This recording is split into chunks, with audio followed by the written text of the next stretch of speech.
Thousands gather for March on Washington to demand police reform and racial equality.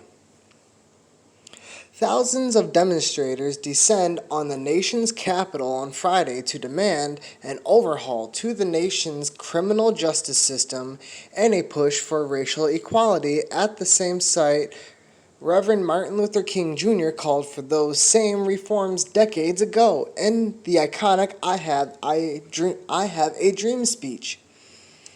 Like in 1963 March on Washington, organizers opened up with a series of speeches at the Lincoln Memorial before attendees planned to march through the streets of the city, this time ending at the Martin Luther King Memorial.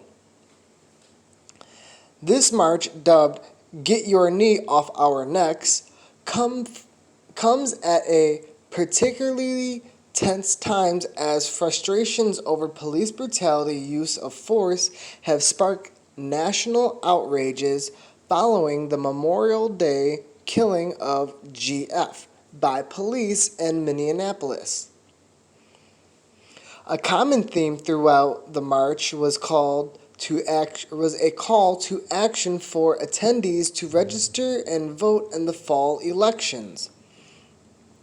Several of the speakers led the crowds in chants of "No justice, no peace," and repeat the refrain that Black BLM.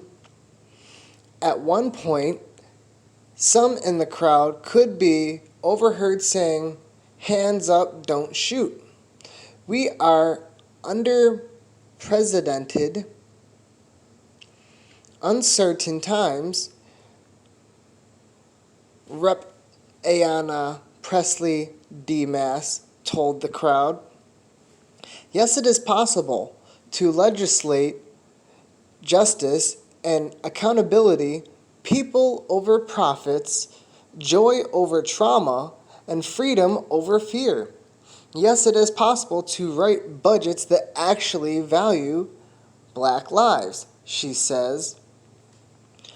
Gun control activists and 2018 Parkland FLA High shooting survivor Ayanna Eastmond said gun violence is a scourge on Black communities.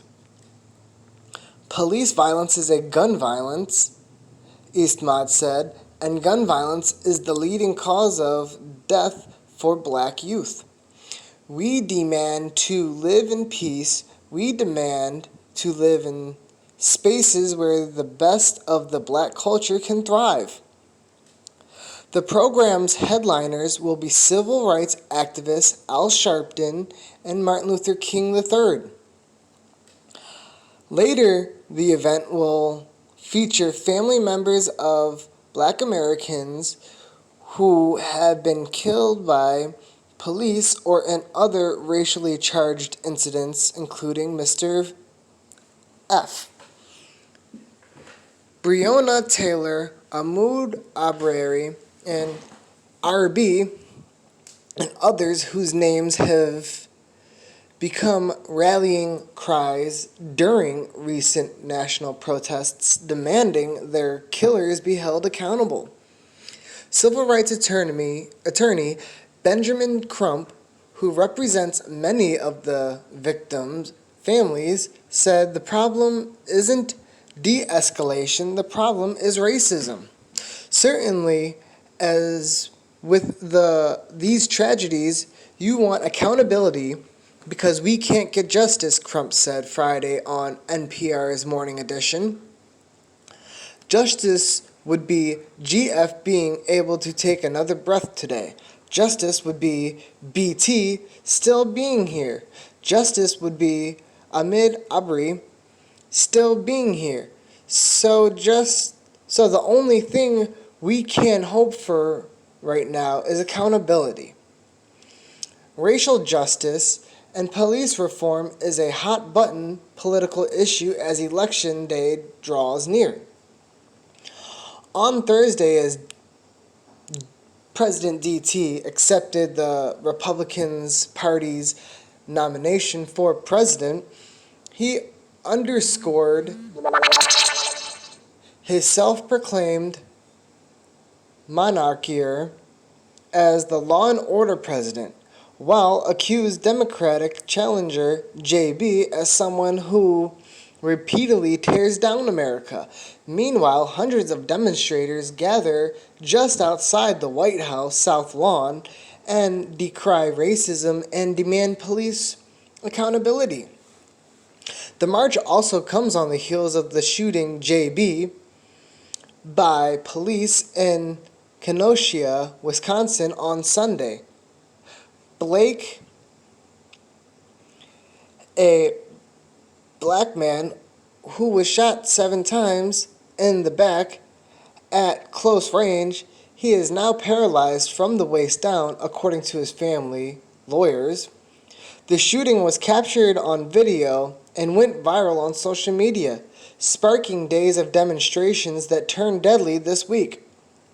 A 17-year-old from Illinois allegedly opened fire on protesters in Kenosha, killed 2 and injured a third.